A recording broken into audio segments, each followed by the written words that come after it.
नमस्कार, मैं छत्तीसगढ़ अखबार के यूट्यूब चैनल इंडिया आजकल के स्टूडियो से सुनील कुमार। बड़ी शर्म लग रही है अपने आप को यूट्यूब चैनल के स्टूडियो से बोलते हुए। मैं भी देख रहा हूँ, एक हिंदुस्तान का एक चर्चित नौजवान है, उसके यूट्यूब पे करीब 1.5 करोड़ शायद फॉलोवर हैं और 60 लाख लोग उसको ट्विटर पर फॉलो करते हैं, 45 लाख लोग इंस्टाग्राम पर फॉलो करते हैं। देश की बड़ी बड़ी पॉलिटिकल पार्टी के बड़े बड़े नेता उसको इंटरव्यू देने जाते हैं, बड़े बड़े गायक, फिल्म कलाकार, चर्चित लोग उसको इंटरव्यू देने जाते हैं। मेरा जनरल नॉलेज थोड़ा कमज़ोर है, मैं ये नाम पहली बार सुन रहा हूँ। ऐसा नहीं कि मैं कुछ बड़ा व्यक्ति हूँ इसलिए कह रहा हूँ कि ये नाम पहली बार सुन रहा हूँ, मैं सच में पहली बार सुन रहा हूँ। ये नाम है यूट्यूबर रणवीर अलाहाबादिया। पहले मैं रणवीर को सुन ही नहीं पाया, जितने पॉडकास्ट में इसका नाम सुना मैं रणवीर सुन ही नहीं पाया। मैं जब अखबारों में इस खबर को देख रहा था तो भी रणवीर दिखाई नहीं है। अलाहाबादिया, इतना अल्लाहबादिया, ये अल्लाह से जुड़ा हुआ है कि ये इलाहाबाद से जुड़ा हुआ है, मुझको नहीं मालूम है। मुझको ऐसे ध्यान पड़ रहा है कि ये रणवीर नाम से ऐसा पता लग रहा है कि ये है तो हिंदू, लेकिन यूट्यूब में अपना नाम जिस तरह से कोई और करते हैं अल्लाहबादिया, ऐसा कुछ मुस्लिम नाम रखा है, ऐसा मेरा अंदाज है। मैं अभी तक ज़्यादा देख नहीं पाया हूँ। इसका नाम खबर में एकाएक इसलिए आ गया, पहले भी रहा होगा खबर में, मैंने अभी खबरों में इसलिए पढ़ा कि एक इंडिया हैज़ गॉट लेटेंट ऐसा एक प्रोग्राम है, एक पूरे दुनिया में एक प्रोग्राम है। Britain has got talent, America has got talent, talent नाम से है प्रतिभा, ये लेटेंट है। ये उसके मिमिक्री जैसा नकल करके बनाया हुआ इंडिया हैज़ गॉट लेटेंट एक कोई कॉमेडी का प्रोग्राम है। इस कॉमेडी के प्रोग्राम में रियलिटी शो जैसा कुछ है, लोग आते हैं, प्रतियोगी पार्टिसिपेंट भाग लेते हैं, उनसे सवाल पूछे जाते हैं। तो इसको उसमें बुलाया गया था, रणवीर अल्लाहबादिया को। नाम से मुस्लिम लग रहा है, ऐसा मान के मत चलिएगा। इसको बुलाया गया था, ये वहाँ बैठा था, लोगों से सवाल पूछ रहा था। एक लड़की आई, प्रतियोगी जो थी, पार्टिसिपेंट, कॉन्टेस्टेंट कहते हैं उसको, उससे उसने उस लड़की के माता पिता के सेक्स के बारे में सवाल किए और साफ साफ उसको कहा कि तुम अपने माता पिता का सेक्स देखना चाहोगी जिंदगी भर, या उसमें उनके साथ शामिल होना चाहोगी। ये सवाल था इसका। इसको लेना जरूरी है, ये बताना जरूरी है कि हिंदुस्तान का एक रियलिटी शो ऐसा है, चाहे यूट्यूब का हो, लाखों करोड़ों लोग देखते हैं इसको। ये सवाल किया जा रहा है वहाँ पर माँ बाप के सेक्स को लेकर। इसी तरह के और सवाल किए इसने, माँ बाप के सेक्स में तुम शामिल होना चाहोगी क्या, किसी लड़की से पूछा गया। मुझको बोलते हुए अच्छा नहीं लग रहा है।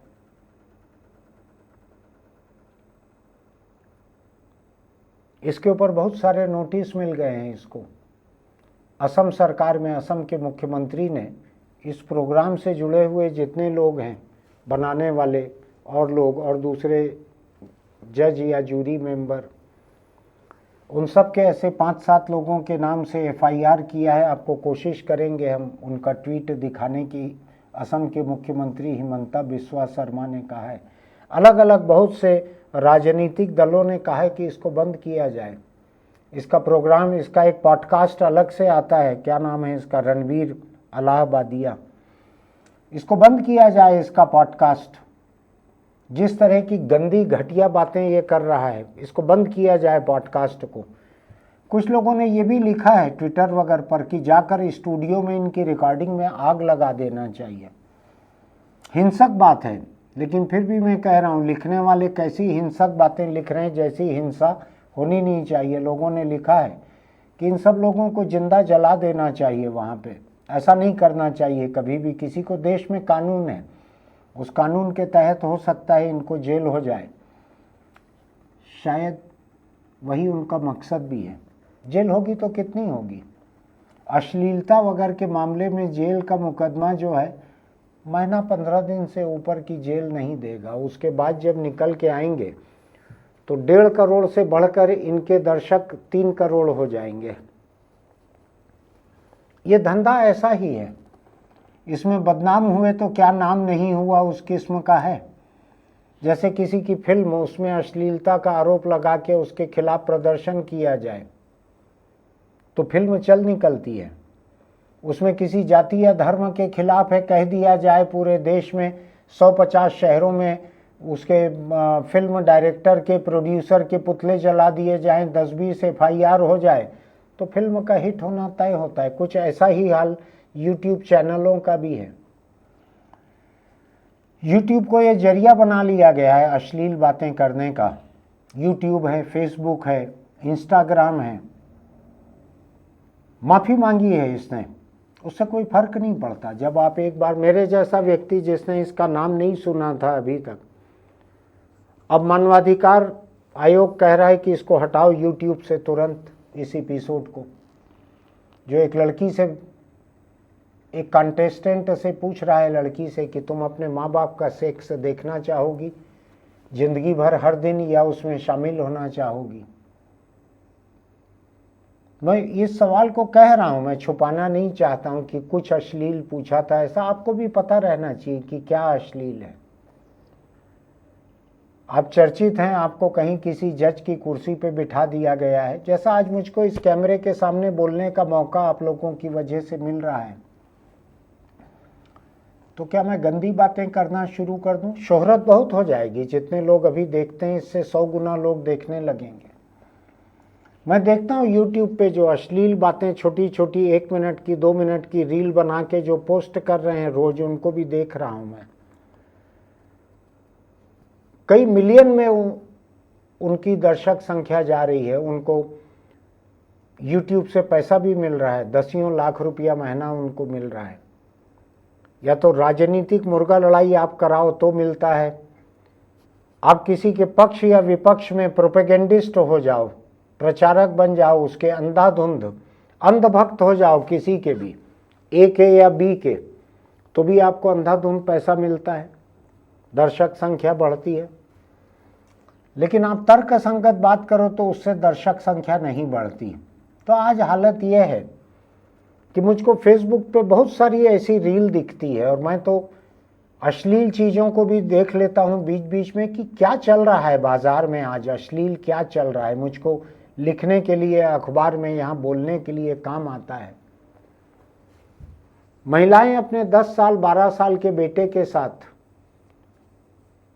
बाथरूम में शावर के नीचे लिपट के कोई रोमांटिक गाना किसी फिल्म का, जिसमें हीरो हीरोइन गाते हैं, लिपट के, चिपट के, चूमते हुए, ऐसा अपने 10 साल 12 साल के नाबालिग बच्चे के साथ उसी अंदाज में लिपट कर चूमते हुए, जो अभी बड़ा हंगामा हो गया ना, किसी ने होठों पे होठ लगा के चूम लिया, उदित नारायण ने, तो बड़ा हंगामा हो गया। इधर मैं देखता हूँ माताएं अपने बच्चों के साथ, और बच्चा नहीं है तो जो भी है नाबालिग है उसके साथ यही काम कर रही हैं, रील बना रही हैं। उसकी कोई ना कोई तीसरा बना रहा होगा रील, बाप होगा, भाई होगा, सहेली होगी, जो भी है। भयानक लगता है देखकर मुझको। और मैं देखता हूँ कई तरह की अश्लील चीजें बन रही है। गांव की कोई महिला है, उसका कोई एक वीडियो बना रहे हैं 1 मिनट 2 मिनट का, सेक्स को लेकर उससे बात कर रहे हैं, तरह तरह की बात, खुल्लम खुल्ला सेक्स की बात कर रहे हैं। महिला का चेहरा दिख रहा है। मैं नहीं जानता कि ऐसे वीडियो में उसको पैसा कितना मिलता है, सहमति मिलती है कि नहीं मिलती है। कई लड़कियां अपने आप को प्रोस्टिट्यूट बताते हुए ऐसे वीडियो बनवाती हैं। मैं नहीं जानता वो सच में प्रोस्टिट्यूट हैं कि नहीं है। कुछ ऐसे जोड़े हैं, एक औरत एक मर्द का, वो तरह तरह से ऐसे बनाते हैं वीडियो, तरह तरह से। 10-20 बार मैंने देख लिया तो वो बार बार फेसबुक पे मुझको दिखाता है उन लोगों का। सब खुल्लम खुल्ला रहता है, जितने किस्म की सेक्स की बातें, गालियाँ जितने तरह की रहती है, सब खुल्लम खुल्ला रहता है। और वो दिखाते हैं बीच में उनको यूट्यूब से क्या सिल्वर बटन मिला है, तो गोल्डन बटन मिला है, तो डायमंड बटन मिला है, ये दिखाते भी रहते हैं। पैसा भी दसियों लाख मिलता है। मैं वयस्क मनोरंजन के बहुत खिलाफ नहीं हूँ। मेरा मानना है कि आप अगर वयस्क मनोरंजन लोगों की ज़िंदगी से छीन लेते हैं तो कहाँ जाएंगे वो लोग। दोस्त भी बहुत ज़्यादा शायद ऐसे नहीं हो सकते कि जिनसे आप वयस्क मनोरंजन बांट सकें, गिने चुने ऐसे रहते होंगे। तो कहीं ना कहीं उनकी भड़ास, उनकी कुंठा निकलती है। तो मैं चाहता हूं कि वयस्क मनोरंजन रहे, मैं उसके खिलाफ नहीं हूं। लेकिन जिस किस्म की गंदगी ये की जा रही है, ये वयस्क मनोरंजन नहीं है। किसी लड़की से पूछना कि क्या तुम अपने माँ बाप के साथ सेक्स में शामिल होना चाहोगी, वो लड़की एक प्रतियोगिता में, एक रियलिटी शो में गई है पार्टिसिपेंट होकर, उससे इस तरह का सवाल करना, बाद में आप माफ़ी मांग लो कि भाई मैं कॉमेडियन नहीं हूँ, मेरे से गलती हो गई। महाराष्ट्र में मुकदमे दर्ज हो रहे हैं, महिला आयोग नोटिस दे रहा है, मानवाधिकार आयोग कह रहा है कि इसको हटाओ, कांग्रेस भाजपा सभी लोग कह रहे हैं। इसी समाचार में मुझको दिख रहा है कि ऐसे लोग जो हैं ये शोहरत तक पहुंचते कैसे हैं। तो मुझको दिख रहा है कि अभी पिछले साल प्रधानमंत्री नरेंद्र मोदी ने रणबीर अल्लाहबादिया को disruptor of the year award दिया था। मैं नहीं जानता ये disruptor of the year award क्या है। मैं किसी भी अवार्ड के खिलाफ हूँ। थोड़ी बहुत ज़िंदगी गुजर गई है, अभी तक कोई अवार्ड लिया नहीं है मैंने एक भी, तो मैं खिलाफ हूँ, चाहे वो प्रधानमंत्री के हाथ से मिलने वाला ही क्यों ना हो। ऐसा नहीं कि मुझको मिला है, चाहे मिलने वाला क्यों ना हो।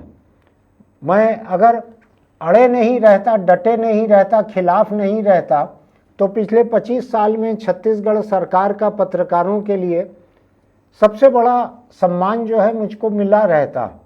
लेकिन मैं डटे रहा कि नहीं, मैं एक भी सम्मान नहीं लेता, किसी का कोई सम्मान नहीं लेता।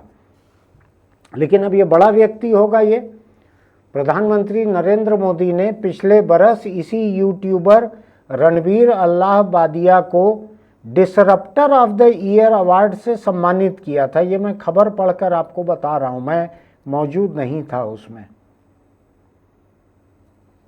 पता नहीं इसका ये प्रोग्राम क्या है, क्यों ऐसा किया। बड़े बड़े नेता इसको इंटरव्यू देते हैं इसके पॉडकास्ट पर जाकर, मैं नहीं सुन पाया हूँ अभी तक, देख पाया हूँ। लेकिन ये किस तरह की गंदगी है। एक आज़ादी के नाम पर एक प्लेटफॉर्म मिला है लोगों को यूट्यूब का, जो मैं अगर जिम्मेदारी की बात करता हूँ, मणिपुर के ऊपर अगर हमने 1 दर्जन वीडियो बनाए थे तो उसमें आधा दर्जन पे यूट्यूब ने आपत्ति की थी, उसको ब्लॉक कर दिया था। हिंसा मत दिखाओ, ये मत दिखाओ, लाश मत दिखाओ, खून मत दिखाओ, जगह जगह हमको ब्लॉक कर दिया था यूट्यूब ने। हमको निकालना पड़ा था, वो सब फोटो निकालनी पड़ी थी। हमको शौक नहीं था, लेकिन वो फोटो हकीकत थी वहाँ की, निकालनी पड़ी थी हमको। लेकिन इस किस्म की अश्लीलता, इससे यूट्यूब को दिक्कत नहीं है। अब जितने तरह की गालियाँ बकना चाहते हो, सेक्स की जितने तरह की बातें करना चाहते हो, मुझको लगता कि अगर सेक्स की आप अगर अच्छी बातें कर रहे हैं तो बहुत सारी बातें हैं सेक्स पर करने के लिए। मैं खुद ही कभी रिलेशनशिप टिप्स लिखा करता था फेसबुक पर, आजकल कम हो गया। लोग मुझको लिख के भेजने लगे थे इनबॉक्स में कि मेरा प्रेमी के साथ या प्रेमिका के साथ ऐसा चल रहा है, ये दिक्कत है, क्या करना चाहिए। तो बिना उनके नाम के मैं कुछ सलाह लिखता था, इसी भाषा में ऐसी सलाह लिखता था कि मेरा परिवार भी उसको पढ़ सके, उसके तमाम लोग मेरे फेसबुक फ्रेंड हैं। लेकिन मैं देख रहा हूँ कि जिस दर्जे की बातें आजकल ये रील में आ रही हैं, जिस तरह से सड़क की भाषा में अगर कहूँ तो जो नंगई यहाँ पे दिखाई जा रही है, जो गंदगी यहाँ पे परोसी जा रही है, मैं थोड़ा फिक्रमंद हूँ। मैं आज देखता हूँ कि घर घर में छोटे छोटे बच्चे जो हैं वो माँ बाप का मोबाइल ले लेते हैं। माँ बाप चाय पी रहे हैं, गप मार रहे हैं, कोई काम कर रहे हैं, बच्चे उनका मोबाइल देखते रहते हैं। छोटे छोटे बच्चे 4 साल 5 साल के बच्चे भी मोबाइल ले लेते हैं, उसको खोलना सीख लेते हैं। माँ बाप का फेसबुक खोलेंगे तो उसमें ऐसा दिखेगा, यूट्यूब पे जाएंगे तो उसमें ऐसा दिखेगा। हो सकता है कि उनके माँ बाप ने कोई एडल्ट कंटेंट देखा हुआ हो, तो उनके कंप्यूटर, लैपटॉप, उनके मोबाइल पर वैसा एडल्ट कंटेंट या उस किस्म का कंटेंट बार बार दिखाता है फेसबुक, यूट्यूब, इन सब का एल्गोरिदम। तो हो सकता है 4 साल 5 साल के बच्चे भी ये देखना सीख लें कि माँ बहन की गाली कैसे दी जाती है, सेक्स की बातें क्या होती है, सेक्स कैसे होता है, क्या होता है, कई तरह का दिखता है उसमें ऐसा। और बच्चे ठीक वही देखना सीख लेते हैं जो उनके माँ बाप के कंप्यूटर, लैपटॉप, मोबाइल पर देखा गया है, वही दिखता है बार बार। कोई और चीज़ देखें तो वही दिखता है। तो मैं सोच रहा हूँ क्या हो रहा है, ये कहाँ जा रहे हैं। मैं वयस्क मनोरंजन का हिमायती हूँ। मैंने जिस समय मुंबई में डांस बार में लड़कियों का डांस बंद किया गया था, उसके खिलाफ लिखा था अखबार में। तब यूट्यूब चैनल नहीं था, बहुत साल हुए।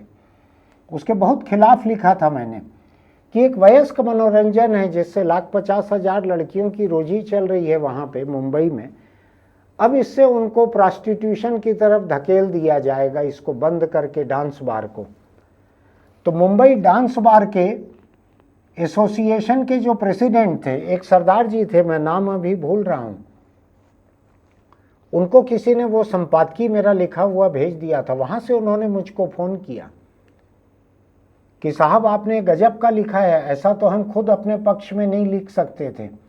आपने जितने तर्क लिखे हैं हमारे लिए डांस बार चालू रहना चाहिए, इससे अच्छा हमारे लिए कुछ नहीं लिखा जा सकता था।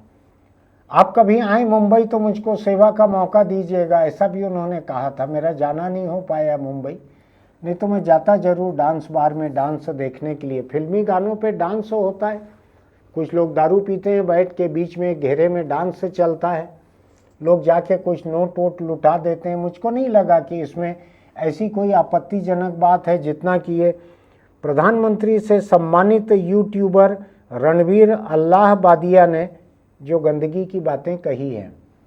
वयस्क मनोरंजन एक अलग चीज़ है, लेकिन जब आप उसके बीच में इस तरह की बातें कह रहे हैं लोगों के पारिवारिक जीवन में, ये तो मुझको लगता है दुनिया के किसी भी मुल्क में, किसी भी समाज में ये एक्सेप्टेबल नहीं है कि माँ बाप सेक्स कर रहे हैं, तुम रोज उसको देखती हो, पूरे जीवन तुम उसको देखना चाहोगी कि उसमें शामिल होना चाहोगी। पूरे दुनिया के किसी भी संस्कृति में ये एक्सेप्टेबल नहीं है। जो यूरोप के जो देश हैं जिनको सबसे बड़ा दुनिया का ब्रॉथल कहा जाता है, जहाँ रेड लाइट एरिया और पारिवारिक घर सब मिले जुले हैं एक बिल्डिंग में, इतनी ओपन सोसाइटी है, वहाँ भी परिवार के भीतर के बारे में इस तरह की गंदी बात नहीं हो सकती। तो मुझको लगता है कि चाहे वो शिवसेना बीजेपी की महाराष्ट्र सरकार हो, चाहे भाजपा की असम सरकार हो, जिन्होंने भी जुर्म दर्ज किया है, ठीक किया है। कहाँ ले जाएगा ये यूट्यूब, ये इस किस्म का कल्चर कहाँ ले जाके छोड़ेगा। मैं इनमें से कुछ एक स्टैंड अप कॉमेडियन जो हैं उनके भी कभी कभी वीडियो दिखते हैं, इस पे दिखते हैं, ट्विटर पे भी दिखते हैं, कहीं और दिखते हैं, कुछ दोस्त भेज भी देते हैं मुझको। देखता हूँ मैं तो माँ बहन की गालियों से भरपूर रहते हैं। वो बाप भाई की गाली नहीं रहती। जो स्टैंड अप कॉमेडियन हैं, जो अपने आप को बहुत जागरूक बताते हैं, राजनीतिक मामलों पे टिप्पणियाँ करते हैं, मार खाते हैं, अदालत में जाते हैं, सब करते हैं, बाप भाई की गाली का मजाक किसी को नहीं सूझा। सब माँ बहन की ही गाली देते हैं और खूब जम कर देते हैं, ऊटपटांग सेक्स की बातें करते हैं। ठीक है, उनका अपना प्रोग्राम है, पैसा दे के 1000, 500, 2000 की टिकट लेके लोग जाते हैं उनको सुनने के लिए। मुझको क्यों ध्यान पड़ रहा है कि मेरे शहर के आसपास का नहीं, मेरे ही प्रदेश में कोई ऐसा एक प्रोग्राम अभी चल रहा था, उसमें जब गंदगी की बातें चालू हुई तो प्रोग्राम को बंद करवा दिया गया था। इसी किस्म के कोई लोग रहे होंगे, मनोरंजन करने वाले लोग। मुझको लगता है कि केवल बालिग लोगों का एक हॉल के भीतर बंद कमरे का जो प्रोग्राम है, केवल वयस्कों का, वहाँ आपको जो मजाक करना है कीजिए, लेकिन जब आप YouTube पे वीडियो बना के उसको डाल रहे हैं, उसको तमाम लोग देख लेते हैं, छोटे छोटे बच्चे भी देख लेते हैं। अच्छा हुआ जितने जगह मुकदमे दर्ज हो रहे हैं, जितने जगह से नोटिस मिल रहे हैं, अगर सरकार इस किस्म के वीडियो पोस्ट करने वाले YouTube चैनलों पर रोक भी लगाएगी तो भी ठीक है। मैं तो YouTube चैनल पे भी जो बात करता हूँ, मैं अखबार की पवित्रता से ही बात करता हूँ। मेरे भीतर का अखबार नवीस निकल नहीं पाता है। मैंने अखबार में जिस ईमानदारी के साथ लिखा, मैं यहाँ भी उसी ईमानदारी के साथ बात करता हूँ। फिर चाहे इजराइल और गाज़ा फिलिस्तीन के बारे में मेरे कहे हुए को 250 लोग ही देखें तो भी मुझको ठीक लगता है। मैं कई बार स्वांतः सुखाय बोलता हूँ, जैसा तुलसीदास ने रामचरितमानस लिखी थी, कोई पढ़े या ना पढ़े, मैं उसकी परवाह नहीं करता हूँ ज़्यादा कि कितने लोग देख रहे हैं। लेकिन ज़्यादा लोग देखें उसके नाम पे अगर आप प्रधानमंत्री से ऐसा क्या डिसरप्टर ऑफ द ईयर, मैं नहीं जानता इसका क्या मतलब होता है, ये किसने अवार्ड दिया था, प्रधानमंत्री के हाथों मिला है ऐसा छपा है इसमें, मैं नहीं जानता क्या है। लेकिन मुझको लगता है कि लोगों को डिसोन करना चाहिए, ऐसे लोगों को, ऐसे लोगों से रिश्ते खत्म करना चाहिए। जिसने भी अवार्ड दिया होगा, जिस संस्था ने, उनको वापस लेना चाहिए, खारिज करना चाहिए। मैं वयस्क मनोरंजन के नाम पे इस परले दर्जे की गंदगी के खिलाफ हूँ। ये वयस्क मनोरंजन नहीं है, ये विकृत मनोरंजन है, ये मानसिक बीमारियों से उपजा हुआ है। ये माँ बाप और बच्चों के बीच एक पवित्र रिश्ता रहता है। मैंने तो जो परिवार देखे हैं उसमें माँ बाप और उनके बच्चे, इनके बीच कोई हंसी मजाक भी नहीं हो पाता है, किसी तरह का कोई वयस्क हंसी मजाक का रिश्ता नहीं रहता है। आप देखिएगा आपके फ़ोन पे इस तरह के कोई वीडियो ना रहें, जो आपके बच्चे अगर उससे खेल रहे हैं मोबाइल फ़ोन से तो उनको भी दिखने लगें, क्योंकि जो आप देखते हैं वो बाद में दिखाते हैं मोबाइल फ़ोन के अलग अलग प्लेटफॉर्म। आज बस मैं इसी पे बात करने के लिए आया हूँ। इस तरह की गंदगी की और बहुत सारी बातें की है इस आदमी ने, और मुझको लग रहा है इसको अपना नाम रणबीर रखना चाहिए। ये इलाहाबादिया नाम से ऐसे लगता है कि शायद ये मुस्लिम हो, लेकिन मैंने अभी तक जितना पढ़ा है ये मुस्लिम है नहीं, ये हिंदू है।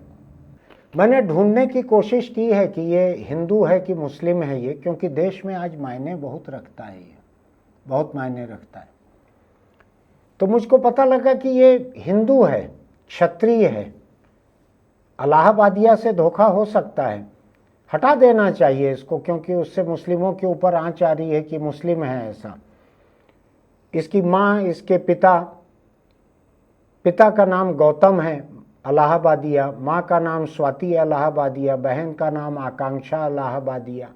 ये नाम तो मुस्लिम के नहीं दिख रहे हैं मुझको। और जो एक वेबसाइट पे मुझको दिख रहा है, बड़े सितारों के बारे में जो वेबसाइट है उसमें दिख रहा है कि इसने दाएं बाँ पर ओम का टैटू करवाया हुआ है, पीठ पर शिव का टैटू करवाया हुआ है। ऐसा लगता है मुझको कि ये हिंदू है। इसको कम से कम धोखा देने वाला ये इलाहाबादिया जो है उसको हटा देना चाहिए। देश में आज वैसे ही बहुत तनाव है, जरा भी गलतफहमी की गुंजाइश नहीं छोड़नी चाहिए। हालांकि इसके माता पिता जो हैं उन्होंने भी यही सरनेम इस्तेमाल किया है, इसका हक तो बनता है, लेकिन मुझको लगता है सामाजिक जिम्मेदारी भी बनती है। गौतम इलाहाबादिया डॉक्टर हैं, पिता इसके, माँ इसकी स्वाति इलाहाबादिया, वो भी डॉक्टर हैं, गायनोकोलॉजिस्ट हैं। इतने विवाद अगर हैं, और ये दूसरे मैं नाम बतला देता हूँ आपको, ये जिस प्रोग्राम में इसने इस तरह की बातें की है, उस प्रोग्राम को बनाने वाला जो है समय रैना, एक और व्यक्ति जो था वहाँ पे जिसके खिलाफ जुर्म दर्ज किया गया है वो है अपूर्व माखीजा। कुल मिलाकर मैं ये कहने खड़ा हुआ हूँ कि गंदगी को बढ़ावा मत दीजिए। आज आपको अंदाज है देश की आबादी का 1% हिस्सा इस नौजवान को देख रहा है। 1.5 करोड़ लोग यूट्यूब पे उसके फॉलोवर हैं। देश की आबादी का 1% हिस्सा, इसमें उन लोगों को बाहर कर दीजिए जो हिंदी नहीं जानते हैं, उन लोगों को भी बाहर कर दीजिए, बहुत बूढ़े हो गए हैं जो देखते नहीं है मोबाइल फ़ोन या यूट्यूब, उन बच्चों को भी बाहर कर दीजिए जिन्होंने अभी तक गंदगी देखना शुरू नहीं किया है। तो आपको पता लगेगा कि बाकी आबादी जो है उसमें से 3-4% लोग इसको देख रहे हैं, ऐसा पता लगेगा। इतनी गंदगी देख के होगा क्या, समाज में गंदगी आएगी और क्या होगा। मैं वयस्क मनोरंजन के खिलाफ नहीं हूं, लेकिन वो वयस्क लोगों के लिए रहना चाहिए। ये जिस तरह की गंदगी सार्वजनिक प्लेटफॉर्म पर फैलाई जा रही है, ये खत्म होना चाहिए। ये जो सरकारें इसके खिलाफ कार्रवाई कर सकती हैं करना चाहिए। केंद्र सरकार की जो संसदीय समिति है, उस संसदीय समिति की एक सांसद है महाराष्ट्र की महिला, उन्होंने कहा है कि हम इसको उस कमेटी में इसको उठाएंगे, इसको नोटिस देंगे वहाँ से। फिलहाल जिन लोगों ने इसको, मोदी जी को क्या मालूम रहा होगा कि ये किस तरह की गंदगी की बातें करता है, कोई कार्यक्रम रहा होगा उसमें उनके हाथ से दिलवा दिया लोगों ने सम्मान। उस संस्था को भी वापस लेना चाहिए इसको। फिर मिलेंगे, और कुछ नहीं है कहने के लिए इस बारे में। सोचिएगा, अपने बालिग दोस्तों को इसको भेजिएगा कि इस मुद्दे पर क्या होना चाहिए। आपको मेरी ये बातें अगर सुनने लायक लगती हैं तो हमारे YouTube चैनल इंडिया आजकल को सब्सक्राइब कीजिएगा, लाइक कीजिएगा, नोटिफिकेशन की बटन दबाइएगा, कमेंट बॉक्स में लिखिएगा। कम से कम आप भद्दे कमेंट मत लिखिएगा, ऐसे ही कमेंट लिखिएगा जो मिटाने लायक ना हो। गंभीर मुद्दा है ये, इस पे लिखिएगा ज़रूर। आप दोस्तों को भेजिएगा, उनसे चर्चा भी कीजिएगा कि एडल्ट कंटेंट कितना देखा जाए, किस हद तक देखा जाए। और हम देखेंगे तो हमारे फ़ोन और कंप्यूटर की मेमोरी हिस्ट्री, इन सब से क्या हमारे बच्चे इसको नहीं देखेंगे कि हमारे माँ बाप क्या देखते हैं। फिर मिलेंगे। चलते चलते एक छोटी सी बात, अगर आप दोपहिए पर चलते हैं, चाहे चलाएं चाहे पीछे बैठें, तो हेलमेट लगा कर रखिए। किसी हादसे की हालत में हेलमेट ही आपकी ज़िंदगी बचाता है, अगर आपने हेलमेट का बेल्ट लगा कर रखा और हेलमेट अच्छी क्वालिटी का हो। पुलिस का इंतज़ार मत कीजिए कि पुलिस आकर आपको हेलमेट लगाने कहे। पुलिस तो 2-2 हज़ार जुर्माना कर सकती है, एक बार में पैसा आपका निकल जाएगा पूरा एक हेलमेट का दाम। और दूसरी बात, इसको भी मत भूलिएगा कि बिना हेलमेट लगाए अगर कोई हादसा होता है तो हो सकता है कि आपका सिर आपके घर फूटे हुए फटे हुए तरबूज की तरह पहुँचे। अच्छा नहीं लगेगा आपके घर वालों को। मैं आपके और आपके परिवार के भले के लिए कह रहा हूँ, हेलमेट लगा कर ही दोपहिए पर चलिए। फिर मिलेंगे।